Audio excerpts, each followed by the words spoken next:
कृष्ण और बलदाऊ को शीश झुकाते हैं, हम शीश झुकाते हैं। जगन्नाथ रथ यात्रा की हम कथा सुनाते हैं, हम कथा सुनाते हैं। सुभद्रा जी और रुक्मणी जी का ध्यान लगाते हैं, हम ध्यान लगाते हैं।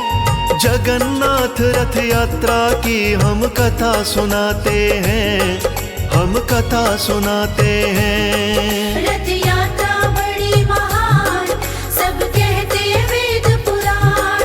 रथ यात्रा बड़ी महान, सब कहते वेद पुराण। प्रिय भक्तजनों, जगन्नाथ का मंदिर पुरी उड़ीसा में स्थित है। वर्तमान मंदिर 800 वर्षों से भी अधिक पुराना है। इस मंदिर में श्री कृष्ण भगवान जगन्नाथ के रूप में विराजमान हैं। साथ में श्री कृष्ण के बड़े भाई बलराम जी और सुभद्रा देवी जी विराजमान हैं।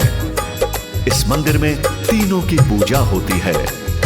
भगवान जगन्नाथ की रथ यात्रा में 3 रथ होते हैं। पहला रथ बलराम जी का, दूसरा रथ सुभद्रा देवी जी का और तीसरा रथ श्री कृष्ण जी का होता है।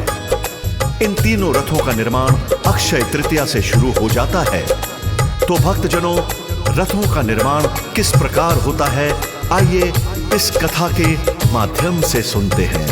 जय जय श्री जगन्नाथ भगवान की।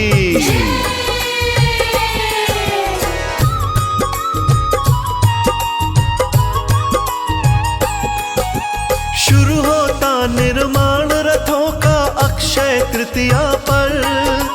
कुशल कारीगर बुलाए जाते अक्षय तृतीया पर। चयन रथों की लकड़ी का एक समिति करती है। नीम की पकी हुई लकड़ी ही रथों में लगती है। स्वच्छ साफ और स्वस्थ पेड़ की लकड़ी आती है। फिर वो रथों के कारीगरों को सौंप दी जाती हैं। भक्तों, तीनों रथों में कोई धातु नहीं लगती। कोई कांटा और कील भी इनमें नहीं ठुकती। उचित समय पर तीनों रथ तैयार हो जाते हैं, रथ तैयार हो जाते हैं। जगन्नाथ रथ यात्रा की हम कथा सुनाते हैं, हम कथा सुनाते हैं। रथ यात्रा बड़ी महान, सब कहते वेद पुराण। रथ यात्रा बड़ी महान, सब कहते वेद पुराण।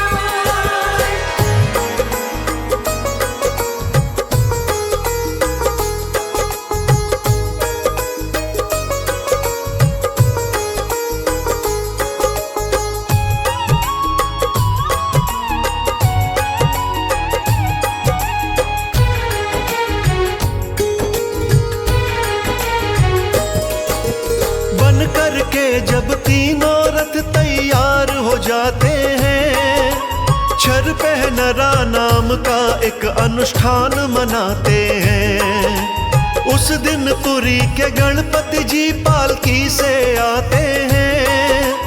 विधि पूर्वक तीनों रथों की पूजा कराते हैं। फिर गणपति जी सोने की एक झाड़ू मंगाते हैं।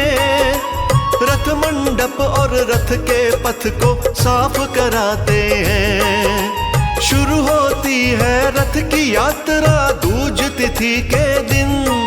आषाढ़ मास के शुक्ल पक्ष का होता है।